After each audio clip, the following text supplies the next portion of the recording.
8. กุกุตชาดกว่าด้วยไก่โพธิสัตว์นางแมวไปยังโคนไม้ที่ไก่เกาะอยู่แล้วอ้อนวอนว่า57พ่อไก่หงอนแดงผู้มีขนปีกงดงามท่านจงลงมาจากกิ่งไม้เถิดฉันจะยอมเป็นภรรยาของท่านโดยไม่คิดมูลค่าไก่โพธิสัตว์ได้ฟังดังนั้นจึงกล่าวว่า58แม่นางแมวรูปงามเธอเป็นสัตว์4เท้า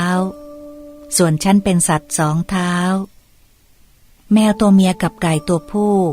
ไม่ควรจะรื่นรมยินดีกันสามีภรรยาเธอจงหาสามีอื่นเถิดแมวได้ฟังดังนั้นคิดหาอุบายใหม่กล่าวว่า59ฉันจะเป็นภรรยาสาวของท่านที่พูดจาอ่อนหวานน่ารักขอท่านจงรับฉันผู้เลอโฉมผู้เป็นสาวพรหมจารีไว้ด้วยการรับอันดีงามเถิด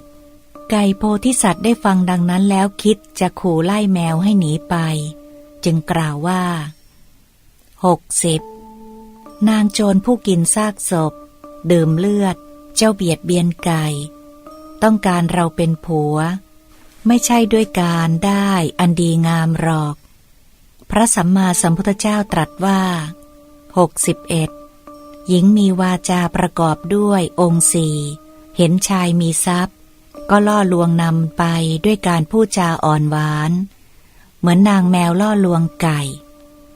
62อันหนึ่งผู้ใดไม่รู้เท่าทันเหตุที่เกิดขึ้นโดยฉับพลันผู้นั้นจะตกอยู่ในอำนาจของศัตรูและจะเดือดร้อนในภายหลัง63ส่วนผู้ใดรู้เท่าทันเหตุที่เกิดขึ้นโดยฉับพลันผู้นั้นย่อมพ้นจากความคับขันอันเกิดจากศัตรูเหมือนไก่พ้นจากนางแมวกุกุตชาดกที่8จบ